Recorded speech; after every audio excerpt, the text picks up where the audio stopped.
Hello and welcome back to Sarvagya एजुटेक। तो बच्चों, अभी तक हमने अपनी ज्योग्राफी के कोर्स में लगभग बहुत सारे टॉपिक्स कवर कर लिए हैं और आज हम इसी में अपने नेक्स्ट टॉपिक को लेके आए हैं, जिसमें कि हम सबसे इम्पॉर्टेंटली आज बात करेंगे कोरियोलिस फोर्स के बारे में।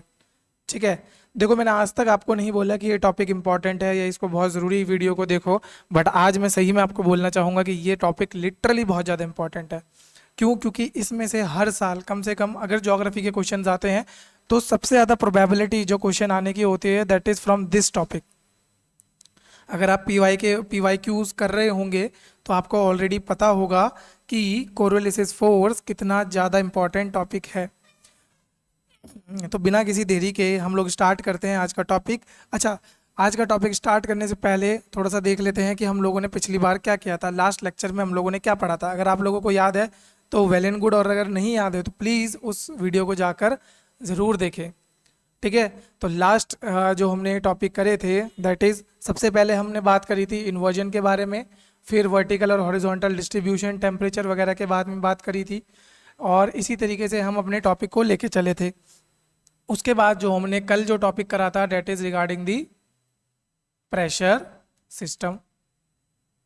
ठीक है। तो ये था प्रेशर सिस्टम। तो हमने प्रेशर सिस्टम के बारे में भी ठीक ठाक इन्फॉर्मेशन गैदर कर ली थी, जिसमें कि हमने सबसे इंपॉर्टेंटली किस चीज़ को पढ़ा था कि एयर प्रेशर कैसा होता है, सिस्टम किस तरीके से वर्क करता है।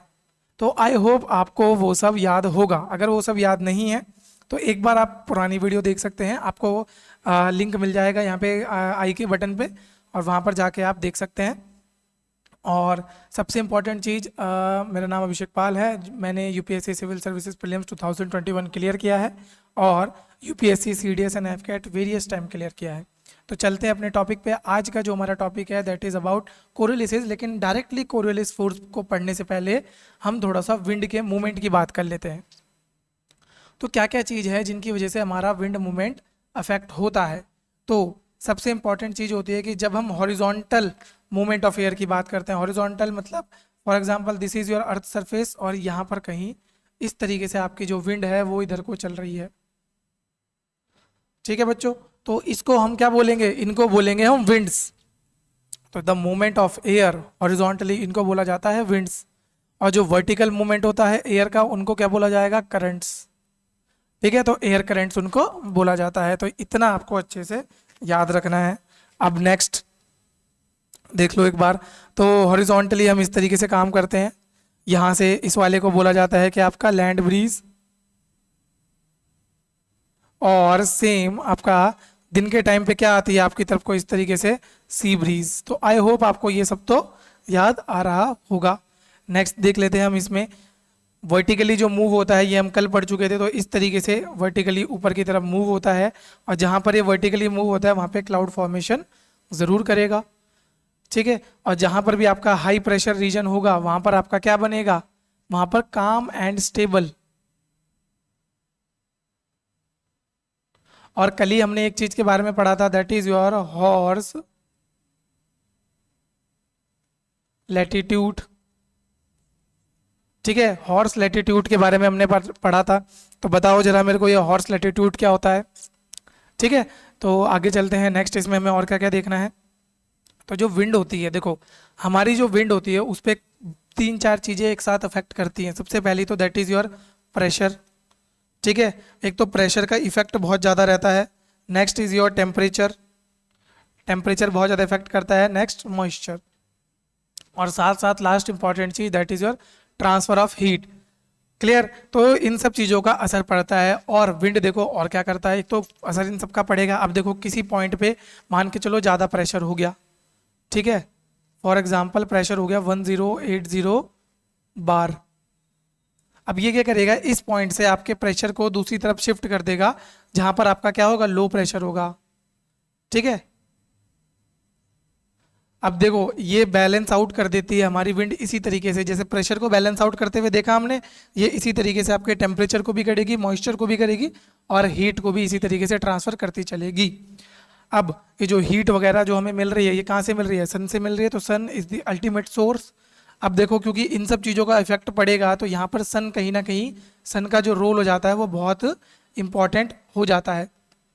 अब सन क्या करता है, वो हीट अप करता है किसी एरिया को, उसके हीट अप होने की वजह से वहां पे कॉरस्पॉन्डिंगली लो प्रेशर या हाई प्रेशर रीजन बनेंगे। अब देखो यहाँ पे जैसे ही लो प्रेशर और हाई प्रेशर रीजन बने, यहाँ पर आपका क्या बन जाएगा, एक प्रेशर ग्रेडियंट बन जाएगा। अब जैसे ही प्रेशर ग्रेडियंट करेगा, प्रेशर ग्रेडियंट आपका डायरेक्ट एक फैक्टर है जो कि विंड के मूवमेंट को अफेक्ट करता है। तो इतना आपको ध्यान रखना है। क्लियर? तो ये आप लोग अच्छे से याद रखना है। नेक्स्ट चीज, जो प्रेशर का डिफरेंस होता है in turn are caused by unequal heating. तो ये जो प्रेशर बन रहा था, ये भी किस वजह से बन रहा था कि एक जगह पर हाई प्रेशर, एक जगह पर low pressure, it is just because of unequal heating of the earth surface. Clear? तो इतना आपको अच्छे से ध्यान रखते हुए चलते रहना है बच्चों। अब नेक्स्ट इसमें क्या देखना है, जो विंड होती है उसको फ्रिक्शन लगता है। अब आप सोच रहे होंगे हवा, हवा में किस तरीके से फ्रिक्शन काम में आ रहा है? नहीं, एक्चुअल में हवा में भी फ्रिक्शन लगता है। फ्रिक्शन का मतलब क्या होता है बताओ? फ्रिक्शन किस तरह की फोर्स है? बचपन में पढ़ा होगा क्लास 8 में। किस तरह की फोर्स है एक फ्रिक्शन? कांटेक्ट फोर्स है। ठीक है, friction is a contact force. जब दो बॉडीज आपस में कांटेक्ट में आती है, मान के लोगो ये बॉडी और सेकंड ये वाली बॉडी, तो ये क्या करती है, अगर ये मूवमेंट इधर को कर रहा है तो एक अपोजिट फोर्स जो लगेगी बिकॉज ऑफ क्या, कांटेक्ट ऑफ टू बॉडीज, इसको बोलेंगे हम फ्रिक्शन। तो ये जो अपोजिट डायरेक्शन में लग रही है इसी को बोला जाता है फ्रिक्शन फोर्स। अब देखो विंड कहाँ पर अटैच हो रही है, ये मान के चल लेते हैं हम अर्थ सरफेस है। अब ये जो अर्थ की क्रस्ट है, अर्थ की सरफेस है, इसके ऊपर से विंड अगर इधर की तरफ को मूव कर रही है, ठीक है, तो फ्रिक्शन उसका कहाँ पे लगेगा, सबसे ज्यादा कहाँ पर होगा बताओ? सबसे ज्यादा होगा उसका अर्थ की सरफेस पे। जैसे जैसे आप ऑल्टीट्यूड बढ़ाते जाओगे वैसे वैसे फ्रिक्शन क्या होता जाएगा, कम होता जाएगा। ठीक है, तो यानी कि friction is inversely proportional to altitude. Clear? तो जैसे जैसे आपका ऑल्टीट्यूड बढ़ता जाएगा आपका फ्रिक्शन कम होता जाएगा। अब इसमें देखो दो तीन चीजें आपको और समझ के चलनी है। उसमें क्या है, देखो इस तरीके से। तो लास्ट चीज जो इसमें बहुत इंपॉर्टेंटली फर्क डालते हैं दैट इज योर रोटेशन। ठीक है, रोटेशन ऑफ अर्थ की वजह से भी हमारे विंड के मूवमेंट में फर्क पड़ेगा। कैसे? इस तरीके से अगर अर्थ रोटेट हो रही होगी, ठीक है, तो वो एक फोर्स अपने राइट हैंड साइड को लगाएगी। और अगर विंड की डायरेक्शन, विंड को इधर जाना था, तो बचपन में रिजल्टेंट फोर्स नाम का एक टॉपिक पढ़ा था हमने। एक फोर्स इधर की तरफ को पुश कर रही है, एक फोर्स इधर की तरफ को पुश कर रही है। रिजल्टेंट फोर्स कैसे जाएगी, ऐसे जाएगी। ठीक है, इस तरह का हम डायग्राम बना देते थे ना। तो ये फोर्स 1 हो गया, ये फोर्स 2 हो गया, और यहाँ पे रिजल्टेंट फोर्स आ गया। तो इतना आपको अच्छे से याद रखते हुए चलना है। तो जो ये रोटेशन की वजह से, अर्थ के रोटेशन की वजह से ये जो फोर्स लग रही है, इसी को बोला जाता है आपका कोरियोलिस फोर्स। ठीक है, कोरियोलिस फोर्स आपका इसी को कहा जाता है। बस इतना याद रखो अच्छे से। नेक्स्ट इसमें क्या है, horizontal wind near the earth surface respond to the combined 3 forces. तो जब आप हॉरिजॉन्टल विंड की बात करोगे, और किस पॉइंट पे, ये ध्यान रखना है, किस पॉइंट पे हॉरिजॉन्टल विंड की बात हो रही है, ऑन द अर्थ सरफेस। इस पॉइंट पे, अगर ये वाला पॉइंट है यहाँ पर अगर अर्थ आपकी सरफेस आपकी लग रही है, तो यहाँ पे 3 फोर्सेस उस पर लगातार लगेंगी। पहला प्रेशर ग्रेडियंट फोर्स, दूसरा frictional force, and third is Coriolis force. नहीं समझ आया, कंफ्यूज हो गए, टेंशन मत लो, डायग्राम्स है हमारे पास, डायग्राम से अच्छे से समझो। देखो, ठीक है, तो यहाँ पर देखो क्या है, सेंट्रीफ्यूगल फोर्स भी है। सेंट्रीफ्यूगल फोर्स किधर की तरफ लगेगी, हमेशा सर्कल से बाहर की तरफ। अंदर की तरफ कौन सी लगेगी बताओ? अंदर की तरफ लगती है सेंट्रीपिटल फोर्स। ठीक है, तो अंदर की तरफ लगती है आपकी सेंट्रीपिटल फोर्स, और बाहर की तरफ लगती है सेंट्रीफ्यूगल फोर्स। और एक और फोर्स लग रही है बाहर की तरफ, दैट इज कोरियोलिस फोर्स। तो ये एक तो ये समझ आ गई। Second is pressure gradient force, चलो ये भी समझ आ गई। और last is your friction force. ठीक है, तो ये कुछ फोर्सेज हैं नियर सरफेस विंड के पास जो जो हमारे पास लग रही हैं। पर जैसे ही आप बात करोगे अबव दी सरफेस, ठीक है, उससे पहले एक बार देख लेते हैं कि अंदर की तरफ जो जो फोर्स लग रही है, अंदर की तरफ हमारी एक तो ग्रेविटेशनल फोर्स लग रही है जो डाउनवर्ड्स की तरफ लगेगी, और एक सेंट्रीपिटल एक्सेलरेशन लगेगा down the circular pattern of flow. एक बार दोबारा देख लो, ठीक है। यहाँ पर बाहर सेंट्रीफ्यूगल, अंदर की तरफ सेंट्रीपिटल, बस इतना याद रखते चलो। और अंदर की तरफ ही आपका अर्थ की तरफ को एक और क्या लगेगी आपकी ग्रेविटी, बस इतनी चीजें याद रखना, ठीक है। तो यहाँ पर देख लो, ये जब अंदर की तरफ जाओगे तो यहाँ पर सेंट्रीफ्यूगल और इधर की तरफ भी सेंट्रीपिटल और इधर की तरफ से क्या लग जाएगी आपकी ग्रेविटी। और बाहर की तरफ कौन कौन सी लग रही है, कोरियोलिस लग रही है, सेंट्रीफ्यूगल लग रही है, और इन दोनों के परपेंडिकुलर लग रही है क्या, फ्रिक्शनल फोर्स। सिंपल। अब देखो इसको थोड़ा सा लैंडस्केप मोड में देख लेते हैं। लैंडस्केप मोड में ये किस तरीके से दिखेगा, अगर ये आपकी अर्थ की सरफेस है तो फ्रिक्शनल फोर्स ऐसे लग रही होगी, कोरियोलिसिस फोर्स बाहर की तरफ को लग रही होगी यानी कि towards the atmosphere, centrifugal force भी आपकी टुवर्ड्स दी एटमॉस्फेयर लग रही होगी, सेंट्रीपिटल फोर्स आपकी किधर लग रही होगी, इनसाइड दी अर्थ क्रस्ट लग रही होगी, और सेम आपकी ग्रेविटेशनल फोर्स भी ऐसे। आई होप कोई कंफ्यूजन तो नहीं रहा होगा अब आप लोगों के दिमाग में। अगर कोई कंफ्यूजन लगा है तो लाइव चैट में लिख के बता देना, ठीक है। आपको उसी वक्त आपको जवाब मिल जाएगा। वहाँ पे थोड़ा बहुत आगे पीछे हो सकता है टाइमिंग का, क्योंकि स्ट्रीमिंग में भी डिले चलता रहता है, तो आपने जब डालोगे और नेटवर्क इशू की वजह से भी कभी कभी वो आगे पीछे हो जाता है। बट हाँ, अगर आप कोई सवाल पूछोगे तो वो हम बताएंगे ज़रूर, ठीक है। आपकी एक भी कोई भी ऐसी क्वेरी नहीं होगी जो हम रिजॉल्व ना करें। अब यहाँ पर देख लेते हैं pressure gradient force. Pressure gradient force होता क्या है और ये विंड मूवमेंट को किस तरीके से अफेक्ट करता है। तो एटमॉस्फेरिक प्रेशर में जो डिफरेंस क्रिएट हो जाता है उसे ही हम बोलते हैं क्या, pressure gradient force. Simple. Atmospheric pressure के डिफरेंस की वजह से जो फोर्स बन रही है, अब कैसे, फॉर एग्जाम्पल अगर इस पॉइंट में मान के चलते हैं ये हाई प्रेशर का रीजन है, ठीक है बच्चों। यहाँ पर मैं लिख भी देता हूँ 1080 बार, और यहाँ पर है 908 बार, ये हो गया लो प्रेशर। तो इसके बीच में यहाँ पर ये जो आपकी विंड मूवमेंट हो रही है इसी को बोल दिया जाएगा आपका, इन दोनों, ये तो हो गई आइसो बार, ठीक है। और प्रेशर ग्रेडियंट फोर्स आपकी ऐसे लगने लग जाएगी इधर की तरफ को, यानी कि जो प्रेशर है इसका ग्रेडियंट इधर की तरफ को चलने लग जाएगा। क्लियर। तो ये आपको ध्यान रखना है। अब ये भी हॉरिजॉन्टली और वर्टिकली थोड़ा बहुत चेंज होता है, और हवा में और ज़्यादा चेंज होता है, ठीक है। अगर सरफेस की बात करोगे तो सरफेस पे थोड़ा डिफरेंट तरीके से एक्ट करेगा, और अगर आप ट्रोपोस्फेयर में अपर ट्रोपोस्फेयर की बात करोगे तो वहाँ पर थोड़ा सा और अलग तरीके से एक्ट करेगा। The rate of change of pressure with respect to distance is called pressure gradient. तो जितना जितना आपका प्रेशर चेंज हो जाएगा किसके मुताबिक, आपके डिस्टेंस के मुताबिक, उसी को बोल दिया जाएगा आपका क्या, pressure gradient. Pressure gradient force operate from high pressure area to low pressure area, ठीक है। तो ये जो प्रेशर ग्रेडियंट आपका लगता है ये कहाँ से लगता है, हाई प्रेशर से लो प्रेशर एरिया की तरफ को लगेगा, और इसी को हम बोलेंगे क्या, विंड मूवमेंट। इसी चीज को हम बोल देते हैं अपना विंड का मूवमेंट। तो इस तरीके से देख लो, ये हाई प्रेशर एरिया है, ये लो प्रेशर एरिया है, इस तरीके से आपका प्रेशर ग्रेडियंट फोर्स लग रहा है। अगर मान के चलो, ठीक है, अगर हम कोरियोलिस को कांस्टेंट मान के चले कि कोरियोलिस फोर्स नाम की कोई चीज नहीं है अर्थ पे, तो उस कंडीशन में क्या होगा। कभी कभी आपसे ना इस तरह के एप्लीकेशन बेस्ड क्वेश्चन भी पूछता है यूपीएससी। अब ऐसा क्यों करता है, ताकि आपने कितना डेप्थ नॉलेज लिया है किसी टॉपिक का वो समझ सके वो। अगर आपने किसी टॉपिक का डेप्थ नॉलेज लिया है तो आप इस क्वेश्चन को आराम से सॉल्व कर पाएंगे। अगर आपने डेप्थ नॉलेज नहीं लिया है तो ये क्वेश्चन आपके लिए महाभारत से कम तो नहीं रहेगा।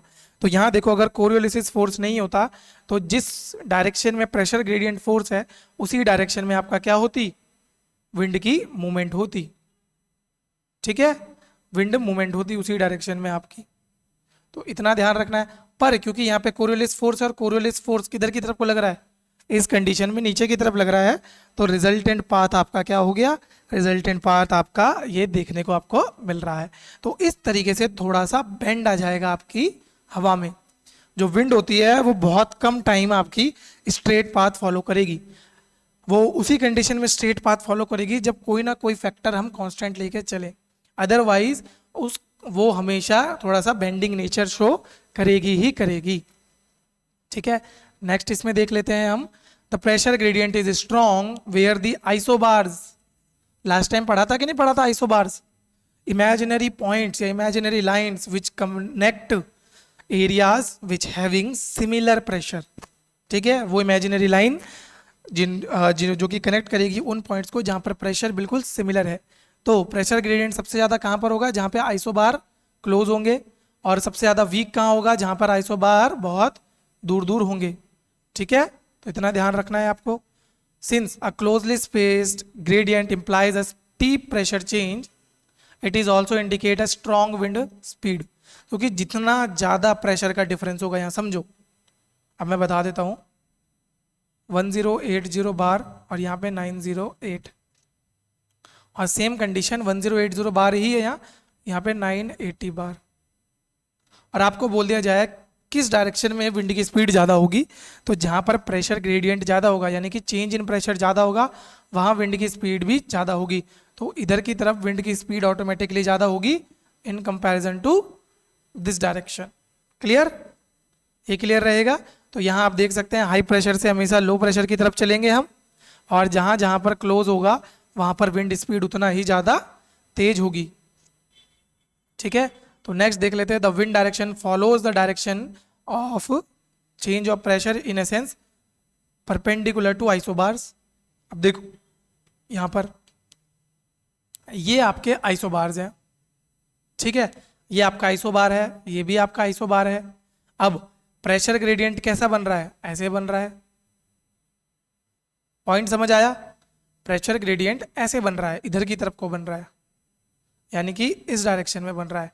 इस कंडीशन में इस डायरेक्शन में बन रहा है, यहाँ से यहाँ की तरफ बन रहा है, और विंड का मूवमेंट भी इसी डायरेक्शन में हो रहा है। क्लियर? ये तब की बात है जब कोरियोलिस कांस्टेंट ले लिया। अभी मैंने यहाँ पे कोरियोलिस नहीं जोड़ी है।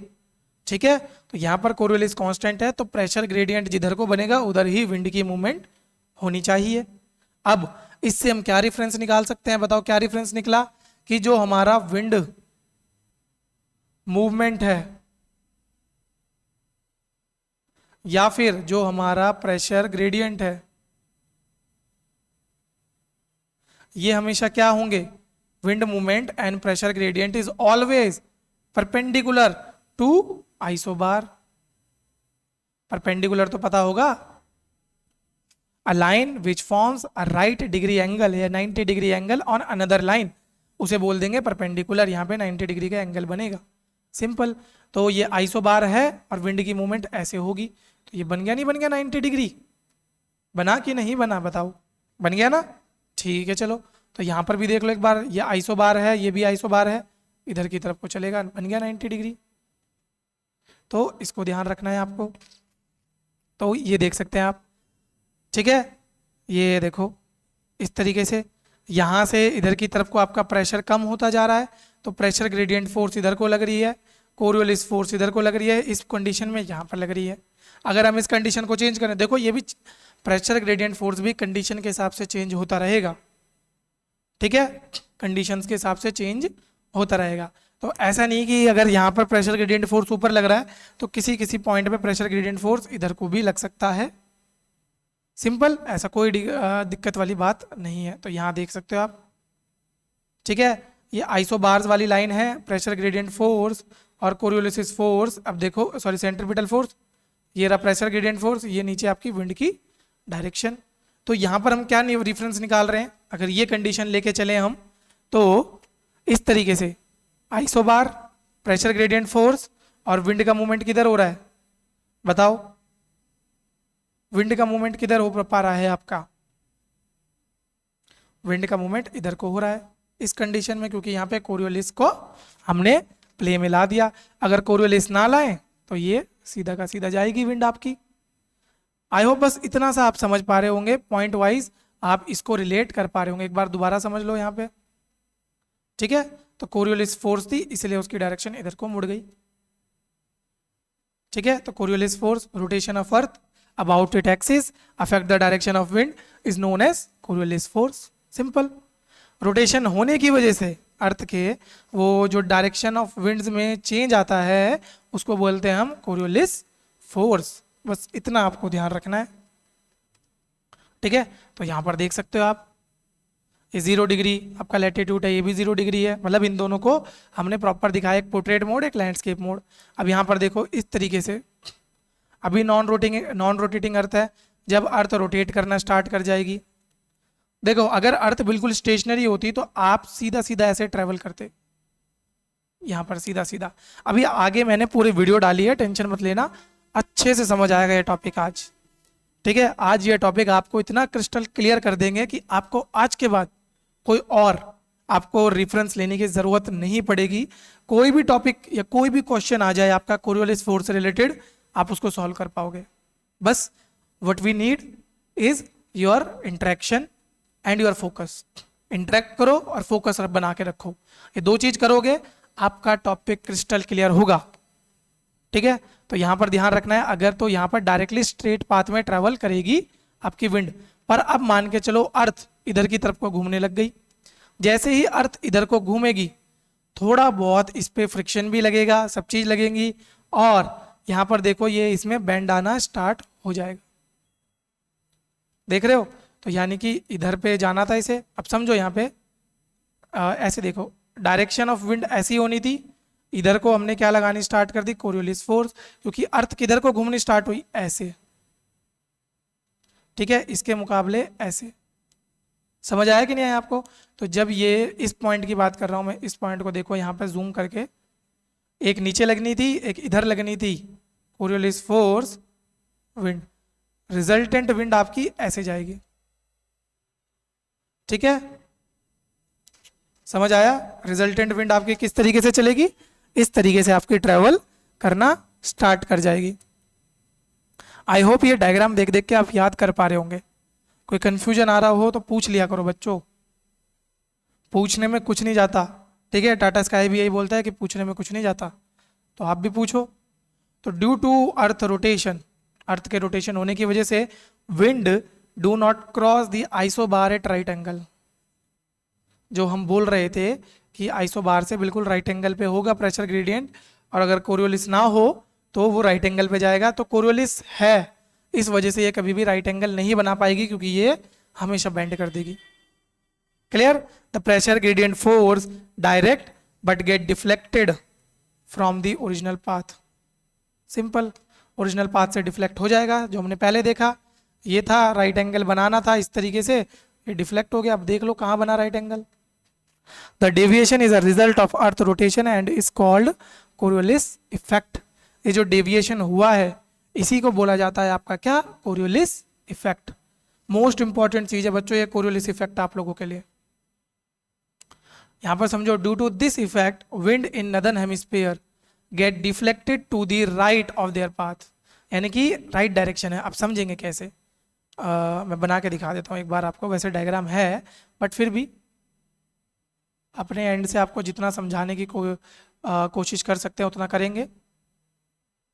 बस एक चीज आप भी नोटिस कर पा रहे होंगे, मेरे डायग्राम दिन प्रतिदिन अच्छे होते जा रहे हैं आप लोगों को पढ़ाते पढ़ाते। तो यहाँ पर देखिए, ये है हमारा क्या, नदर्न हेमिस्फीयर, क्लियर, ये है हमारा सदर्न हेमिस्फीयर। अब यहाँ पर ये क्या होगा, Tropic of Cancer, Tropic of Capricorn. Tropic of Cancer से आपकी कौन सी विंड्स आती हैं, कल ही पढ़ा था, ईस्टर्लीज, और इधर से भी आपके नीचे से भी ईस्टर्लीज आती हैं कि नहीं आती। तो ये ईस्टर्लीज ऐसे आएंगी, या रुक जाओ अभी तो आपको वो भी समझाना है ना। तो यहां मान के चलो इन ईस्टर्लीज को ऐसे आना था सीधा, ठीक है जी, इनको ऐसे सीधा आना था, समझ रहे हो। और इसमें हमारी जो धरती है वो किस डायरेक्शन में घूम रही है, एंटी क्लॉकवाइज डायरेक्शन में घूम रही है, यानी कि ऐसे, तो इधर को घूमी। अब समझते हुए चल रहे हो। अब जैसे ये घूम रही है तो कोरियोलिस के इफेक्ट की वजह से, ठीक है, समझो। अब इस वाले पॉइंट को ना यार, रोटेशन मतलब इसको यहाँ वाले पॉइंट ऑफ व्यू से समझना, जो भी विंड होगी बिकॉज ऑफ कोरियोलिस वो अपने कौन से साइड में घूमेगी, राइट हैंड साइड में, इन नदर्न हेमिस्फीयर, ठीक है। तो यहाँ वाले पॉइंट से इसको राइट हैंड साइड में घुमा दो ऐसे। तो जिस हवा को इस तरीके से सीधे आना था, अब वो क्या हो गई, इस तरीके से टेढ़े आया करेगी। समझ आया आप लोगों को? तो यहाँ पे ये ईस्टर्लीज ऐसे क्यों बेंड हो रही थी, और यहाँ पर ये आप समझ लो। तो नॉर्थ हेमिस्फेयर में विंड, क्या बोलते इसे, कैसे बोलेंगे, wind deviate towards right hand. ठीक है, तो विंड अपने राइट हैंड की तरफ डेविएट होंगी। इन कॉन्ट्ररी सदर्न हेमिस्फेयर में तो जो विंड डेविएट होंगी वो कौन सी डायरेक्शन में होनी चाहिए, आप लोग बताओ जरा, कौन सी डायरेक्शन होनी चाहिए? ठीक है बच्चों, तो सदर्न हेमिस्फेयर में ये लेफ्ट हैंड की तरफ डेविएट हो जाएगी, इस तरीके से और इस तरीके से।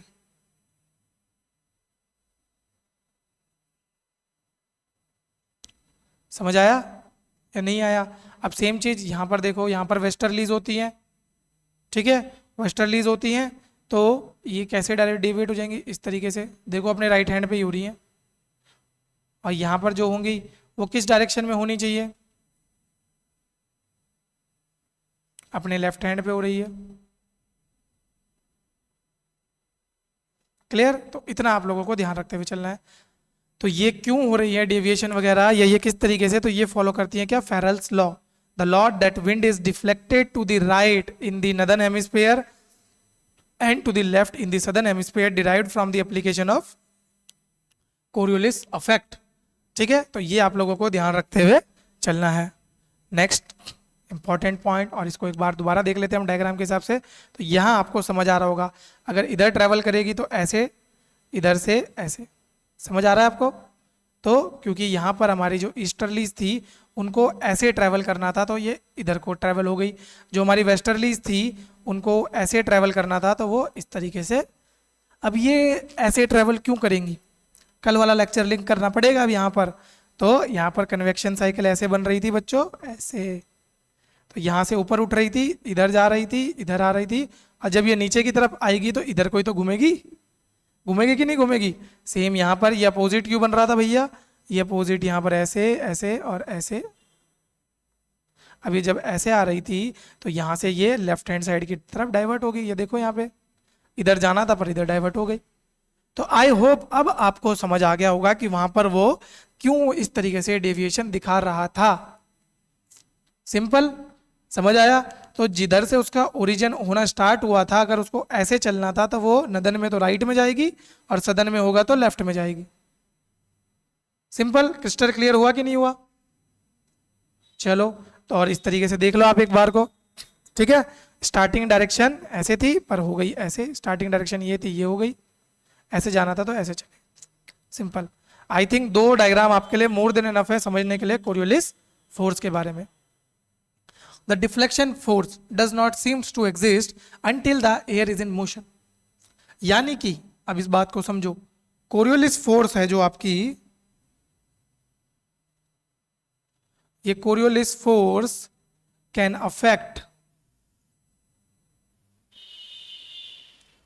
Affect only when there is क्या, मूवमेंट ऑफ एयर। तो ये आपको ध्यान रखते हुए चलना है कि कोरियोलिस फोर्स कब अफेक्ट करेगी, can only affect when wind is in motion.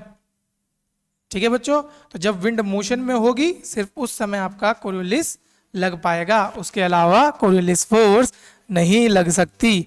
Other than that condition आपका कोरियोलिस फोर्स वर्क नहीं करेगी। ठीक है, and increase in the wind velocity, air mass and increase in the latitude. तो ये आप लोगों को ध्यान रखना चलना है कि जो डिफ्लेक्शन है does not seems to exist until the air is in motion and increase in the wind velocity. Simple.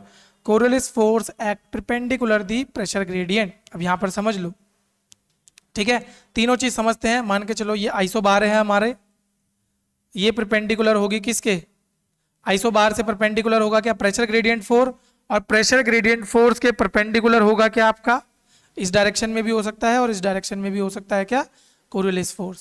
समझे? तो ये तीनों एक दूसरे के परपेंडिकुलर होते हैं। दोबारा से समझ लेते हैं। This is your iso bar,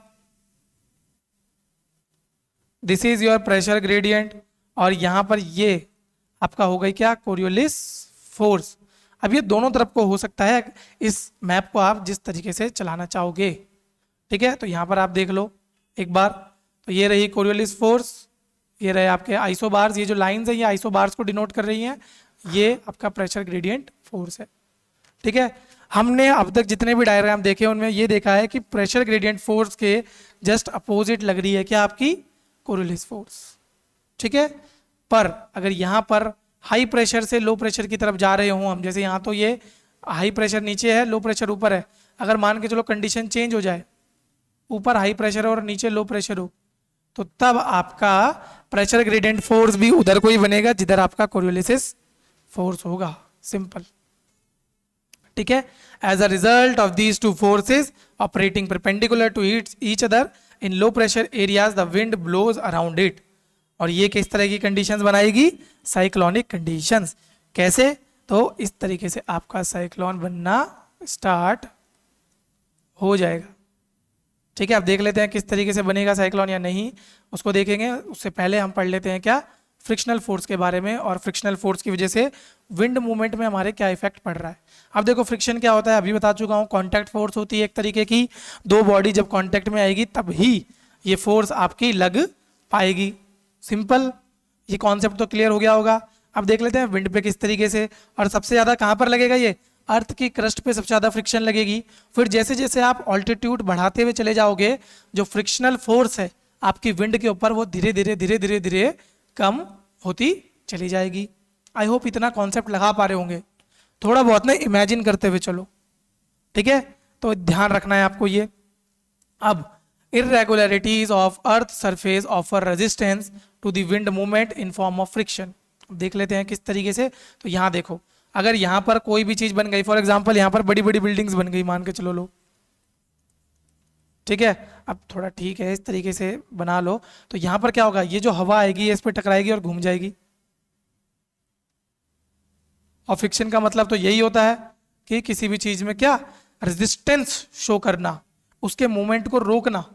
simple, तो अर्थ की सरफेस के पास हमें फ्रिक्शन ज्यादा देखने को मिलेगा, और जो अपर ट्रोपोस्फियर है वहां पर हमें लेस फ्रिक्शन देखने को मिलेगा। अब मैं नो फ्रिक्शन इसलिए नहीं बोल रहा हूं क्योंकि दो लेयर ऑफ एयर, मान के चलो एक ये लेयर है और ये दूसरी लेयर है, इन दोनों के यहां पर भी फ्रिक्शन एक दूसरे को फील होगा। ठीक है, अगर दोनों की प्रॉपर्टीज डिफरेंट होगी, फॉर एग्जांपल ये कोल्ड हो गई, ये वार्म हो गई, तो इन दोनों के बीच में भी यहां पर फ्रिक्शन फोर्स जनरेट हो सकती है। नेक्स्ट हम देख लेते हैं, it affect the speed of wind. Simple, अगर किसी भी चीज के सामने कोई अगर और ऑब्जेक्ट आ जाएगा, वैसी बात है उसकी स्पीड को कम करेगा। It is greatest at the surface, it influence generally extend up to 1 to 2 kilometre over the sea surface, the friction is minimal. तो सबसे कम फ्रिक्शन आपको कहां मिलेगा, ओवर दी सी सरफेस। ठीक है, क्यों मिलेगा सबसे कम फ्रिक्शन वहां पे, जरा सोचो। क्योंकि जो वाटर है उसमें इरेगुलरिटीज बहुत कम है, स्मूथ सरफेस है, उसके ऊपर से विंड ऑटोमेटिकली ग्लाइड हो जा रही है। अगर आप अर्थ की सरफेस की यानी कि लिथोस्फीयर की बात करो, तो वहां पर आपको रबल्स मिलेंगे, क्या बोलते हैं, पत्थर मिल सकते हैं, कंकड़ मिलेंगे, तो उसकी वजह से वो वहां पे टकरा सकती है। फिर पेड़ पौधे हैं, उनसे तो टकराना ऑब्वियसली बनता ही है। अब बिल्डिंग्स तो माशाल्लाह इंसानों ने इतनी ज्यादा बनाई दी हैं। Next, over uneven terrain, however due to high friction the wind direction make high angles with isobars and speed get retarded। ठीक है, आई होप समझ गए होंगे, इसमें कुछ नया समझाने के लिए आपके लिए नहीं है। अब देख लेते हैं प्रेशर एंड विंड, जिसमें कि हम सबसे इंपॉर्टेंट बात करेंगे जियोस्ट्रॉपिक विंड। ठीक है, अब ये क्या होती है, the velocity and direction of wind और direction of the wind are the net result of wind generating forces. जिस हिसाब से आपकी विंड जनरेटिंग फोर्सेस एक्ट करेंगी उस हिसाब से आपकी वेलोसिटी ऑफ डायरेक्शन रहेंगी। जैसे कौन कौन सी फोर्सेस थी, एक थी आपकी प्रेशर ग्रेडियंट फोर्स, फिर थी सेंट्रीफ्यूगल फोर्स, फिर थी कोरियोलिस फोर्स। ठीक है, फ्रिक्शन फोर्स भी इसमें काम में आती है। The wind in the upper atmosphere 2 to 3 kilometre above the surface are free from frictional effect of the surface and are control by, सिर्फ दो चीजें होंगी वहां, प्रेशर ग्रेडियंट एंड कोरियोलिस, वहां पर फ्रिक्शन नाम की चीज नहीं होगी। ठीक है, तो यहाँ पर लेस फ्रिक्शन होगा, या फिर आप नेक्स्ट टू नो फ्रिक्शन हो सकता है, तो यहाँ पर लेस फ्रिक्शन। तो इतना कम होता है कि हम उसे काउंट करना ही छोड़ देते हैं। तो ये देख सकते हो आप, एक पॉइंट जो कि सरफेस की बात कर रहा है यहाँ पे,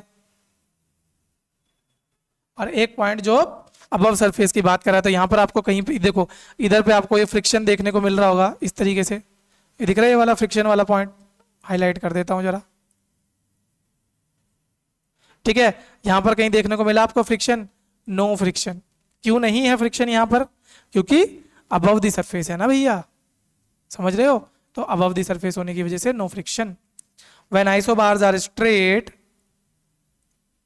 and when there is no friction, the pressure gradient force is balanced by Coriolis force, the resultant wind blow parallel to the isobar।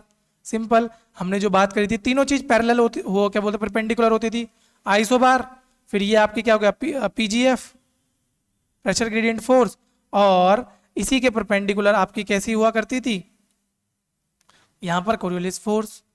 समझ रहे हो? अब यहां पर क्योंकि फ्रिक्शन वगैरह नहीं है आइसोबार, तो ये किस तरीके से बहने लग जाएगा, इस तरीके से पैरेलल जो मैंने बताया है। बट क्योंकि यहाँ पर सरफेस पे फ्रिक्शन हुआ करता था, तो ये इस तरीके से बेंड हो जाती थी। ठीक है, नॉर्मल कंडीशन में ये बेंड हुआ करती है, पर जब फ्रिक्शन नहीं होगा तो ये इस तरीके से बहेगी।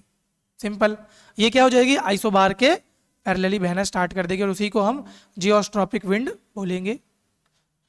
The wind movement around a low is called cyclonic circulation. अभी आगे दिखाऊंगा।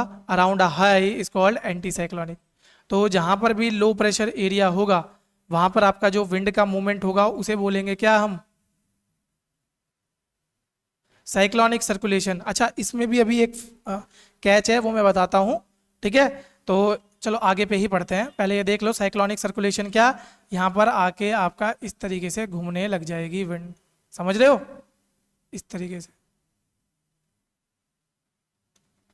आया इसमें कुछ क्लियर हुआ, दिमाग में घुसा दोबारा? ये देखो इस तरीके से। और ये कॉइलिंग क्यों हो रही है? बिकॉज ऑफ कोरियोलिस भाई मेरे। ठीक है, तो यहां पर ये देखो, अगर इसको अपर व्यू से देखोगे तो यहां पर कुछ इस तरीके से घूमता हुआ ये आपको दिखेगा। सिंपल, जब यहां से आप बात करोगे तो हवा इस तरीके से आती हुई दिखेगी। ठीक है, और अगर इसको ऊपर से देखोगे तो यहां पर एक किस तरीके से घूमता हुआ दिखेगा। तो ये कौन सी डायरेक्शन में घूम रहा है, एंटी क्लॉक, और ये क्लॉकवाइज। सिंपल, तो अब ये बात कर लेते हैं हम एक और चीज की नेक्स्ट। तो लो के पास साइक्लोनिक एंटी क्लॉकवाइज आपका बनाएगा, हाई प्रेशर के पास कहाँ पर, नदर्न हेमिस्फीयर में। इसको ध्यान रखना, नदर्न हेमिस्फीयर और सदर्न हेमिस्फीयर में ये चेंज हो जाएगा। देखो कैसे, लो प्रेशर और हाई प्रेशर की बात करते हैं। नदर्न हेमिस्फीयर में लो प्रेशर पे एयर कन्वर्ज होगी, कन्वर्ज होगी तो क्या बनाएगा, देखो इस तरीके से। ठीक है, एंटी क्लॉकवाइज। तो जहां पर कन्वर्ज होगी नदर्न हेमिस्फीयर में, यहाँ क्या होगा, साइक्लोनिक, यहाँ एंटी साइक्लोन। नेक्स्ट देखो सदर्न हेमिस्फीयर में, अब सदर्न हेमिस्फीयर की बात आ गई, यहाँ पे डाइवर्ज हो रही है तो एंटी साइक्लोन, और यहाँ सॉरी सॉरी सॉरी एक सेकेंड, यहाँ डाइवर्जेंस होगा, डाइवर्जेंस होने के बावजूद भी यहीं पर साइक्लोन बनेगा।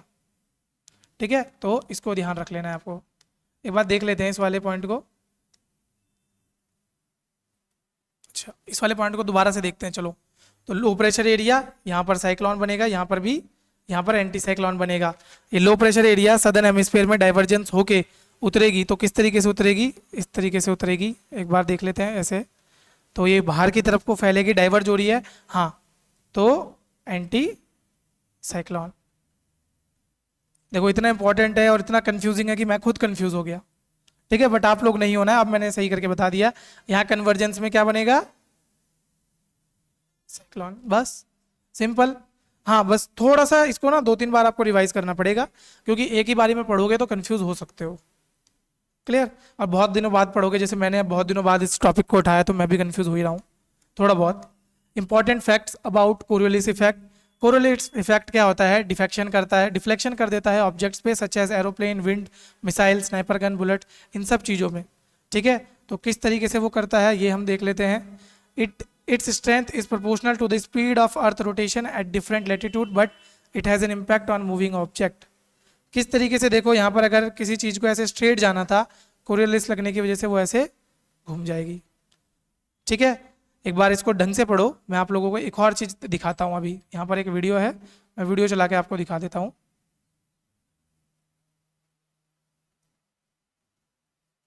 एक सेकेंड, इंपॉर्टेंट फैक्ट, यस।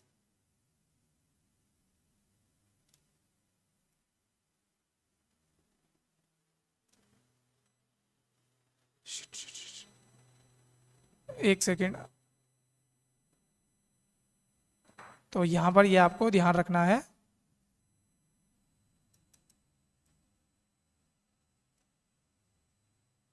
तो इस तरीके से आपको यहाँ पर याद रखते हुए चलते जाना है।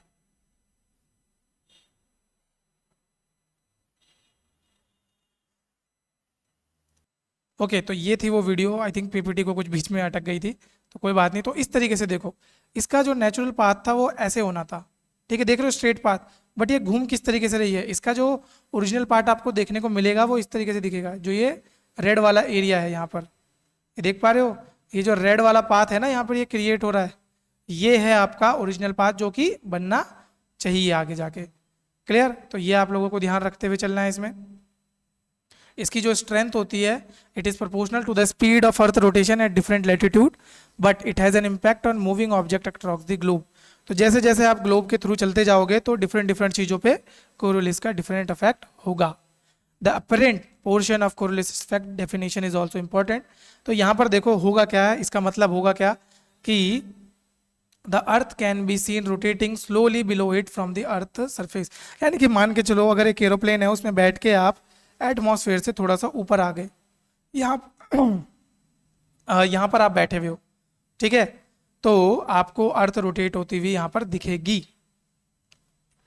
क्लियर? तो ये आप लोगों को ध्यान रखना है। हालांकि the object is not actually moving of its course, अगर वो चीज़ वहाँ पे स्टेशनरी भी होगी ना तो भी आपको वो रोटेट होता हुआ दिख जाएगा, ऐसा होता भी है। ठीक है, अपरेंट मोशन, जब आप ट्रेन में बैठे होते हो, सामने वाली ट्रेन चल देती है तो थोड़ी देर के लिए आपको ऐसा लगता है कि आपकी भी ट्रेन चल पड़ी है। ठीक है, कॉजेज क्या क्या होते हैं? The main cause of Coriolis effect is the earth rotation as the earth spin counter clockwise direction on its axis. तो इस वजह से आपका कोरियोलिस इफेक्ट बनता है। This occur because something moves freely above the earth surface. The earth is moving east, ठीक है, east direction में मूव कर रही है under the object at a faster speed. Simple. अब तो देखो बहुत सारी सिंपल चीज़ें हैं, जो इंपॉर्टेंट याद करने का वो तो हमारा खत्म हो गया है। अब जैसे जैसे लेटीट्यूड आप इंक्रीज करते जाओगे ना, speed of earth rotation decrease करेगी। अब इसमें एक सिंपल फॉर्मूला लगेगा, speed is equal to distance upon time. Earth की मैंने शेप आपको बताई है, अर्थ की शेप कुछ ऐसे है, जियोइड शेप की। तो इक्वेटर पे उसको ज़्यादा डिस्टेंस कवर करना पड़ेगा, वेयर एज पोल्स पे उसको एक चक्कर मारने पे कम डिस्टेंस कवर करना है। ठीक है, और टाइम उसको सेम ही लगेगा। अगर टाइम सेम है और डिस्टेंस ज़्यादा है, इक्वेटर की बात करूं मैं, इक्वेटर पे डिस्टेंस ज़्यादा है तो स्पीड भी इक्वेटर की ज़्यादा होनी चाहिए in comparison to speed of poles. ठीक है, तो speed at equator is greater than speed at poles. Simple. ठीक है, बस इतना याद रखते हुए चलना है आपको। In addition to the speed of Earth rotation, latitude, the faster the object itself is moving, the more deflection there will be. तो यहाँ पर सिर्फ कोरियोलिस नहीं, कोरियोलिस के साथ साथ आपका उस ऑब्जेक्ट की स्पीड भी आपकी काम में आएगी। जितनी ज़्यादा उसकी स्पीड होगी उतना ही ज़्यादा वो तेज़ी से डिफ्लेक्ट होना स्टार्ट हो जाएगा। अब इम्पैक्ट क्या पड़ता है कोरियोलिस इफेक्ट का? Some of the most important impact of Coriolis effect in term of geography are deflection. Wind कितना डिफ्लेक्ट हो रही है तो वो देखेंगे। ओशन करंट्स वो भी आपके डिफ्लेक्ट होंगे। किस तरीके से कोरियोलिस होता है, अभी ध्यान रखना, जब मैंने आपको पढ़ा रहा था कौन से वाले करंट, ये अगर हम नॉर्थ अमेरिका बनाएं और इधर की तरफ आपका थोड़ा सा ये यूरोप बना दिया मैंने, और यहाँ से आपका अफ्रीका, यहाँ से एक आपका करंट जा रहा है क्या, नॉर्थ अटलांटिक करंट, और गल्फ स्ट्रीम भी यहीं से जा रही है, तो ये सब ऐसे घूमेंगे। फिर यहाँ से जब ये नीचे की तरफ आते हैं कैनरी करंट वगैरह, वो इस तरीके से घूमते हैं। तो ये जो रोटेशन आपको देखने को मिल रहा है, ये भी किस वजह से मिल रहा है, सिर्फ कोरियोलिस इफेक्ट की वजह से मिल रहा है। ठीक है, तो इतना आपको ध्यान रखते हुए चलना है। तो आज का जो हमारा टॉपिक था रिगार्डिंग दी कोरियोलिस फोर्स, वो हमारा ख़त्म होता है। बहुत इंपॉर्टेंट टॉपिक है, बहुत अच्छे से हमने कवर किया है, और मुझे नहीं लगता कि इसके बाद आपको और किसी रेफरेंस को देखने की ज़रूरत पड़ेगी। हाँ, अगर आपने बहुत ध्यान से पढ़ा होगा तो ये टॉपिक आपको क्लियर हो जाएगा। बट अगर फिर भी कोई कन्फ्यूजन रहता है तो आप हमसे रीच आउट कर सकते हैं सर्वज्ञ के किसी भी सोशल मीडिया हैंडल पे, और साथ साथ यूट्यूब चैनल यूट्यूब वीडियो पे तो आप कमेंट कर ही सकते हैं। तो चलिए बच्चों, अगली वीडियो में मिलते हैं अब आप लोगों से। तब तक के लिए आप लोगों से अलविदा लेते हैं। धन्यवाद।